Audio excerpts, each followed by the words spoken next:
and I've done a lot of modifications to it, trying to use Alfa Romeo parts where possible. It has suspension from a Alfa 33, which I think is a little bit lowered. It's got an engine from a Alfa 3316V. Inside I've removed the dashboard and made my own one out of bits of MDF and fiberglass and leather. It has a well-working air conditioning system, because I live in Queensland and Australia and it gets quite hot, so the aircon keeps me cool. It's got electric windows from an Alfa 33 as well, so no window winders. The switches are in the middle here, and this fascia is out of some sort of Japanese car that I just found at the wreckers. I'll have a look at the engine. As I mentioned, it's a 16V engine. What I didn't mention before is that it's also turbocharged. The turbocharger is off a Subaru 01 WRX. It's had a custom made exhaust manifold to suit.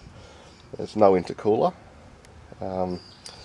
Haven't found one necessary at this stage, and it's got a blow-off valve here that it's got this material stuff to make it quiet, because I don't really like the noise of the blow-off valve.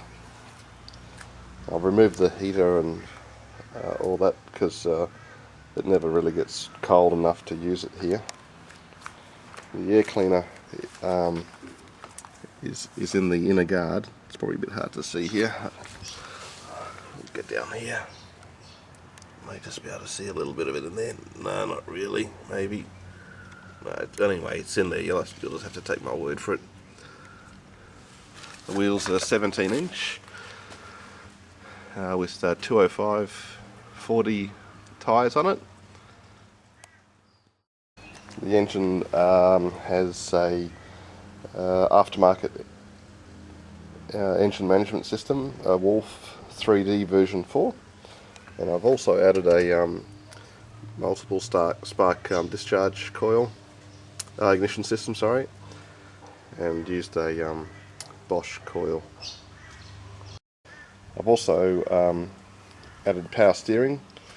The pump is there, it's standard fitment from the Alfa 33. I've just mounted the reservoir up here, and the rack is somewhere down there. It bolted straight in, so that was really good. There was not enough room for the engine fan, the standard one, for the radiator, so I'll just put two aftermarket fans on the front of the air conditioning condenser, and the air blows through it enough to keep the engine quite cool. It never gets hot at all.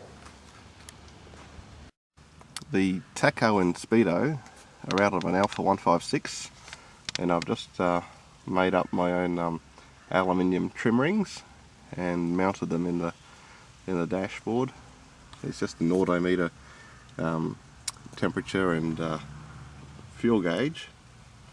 The other thing as well, which I better mention, is that the steering column is out of an Alfa 156 as well, and I did that because I didn't like having the key on the left hand side in a right hand drive car. It was driving me nuts.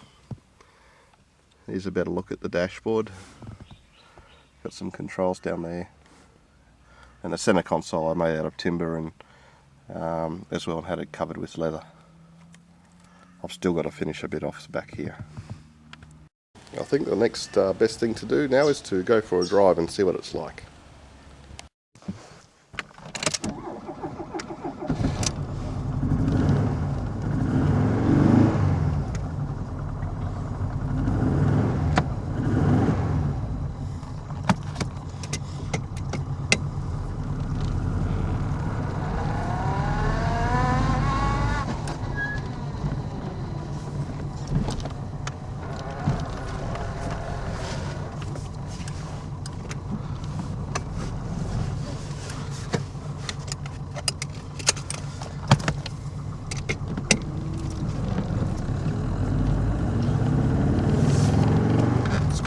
drive. It's very tractable at low RPM.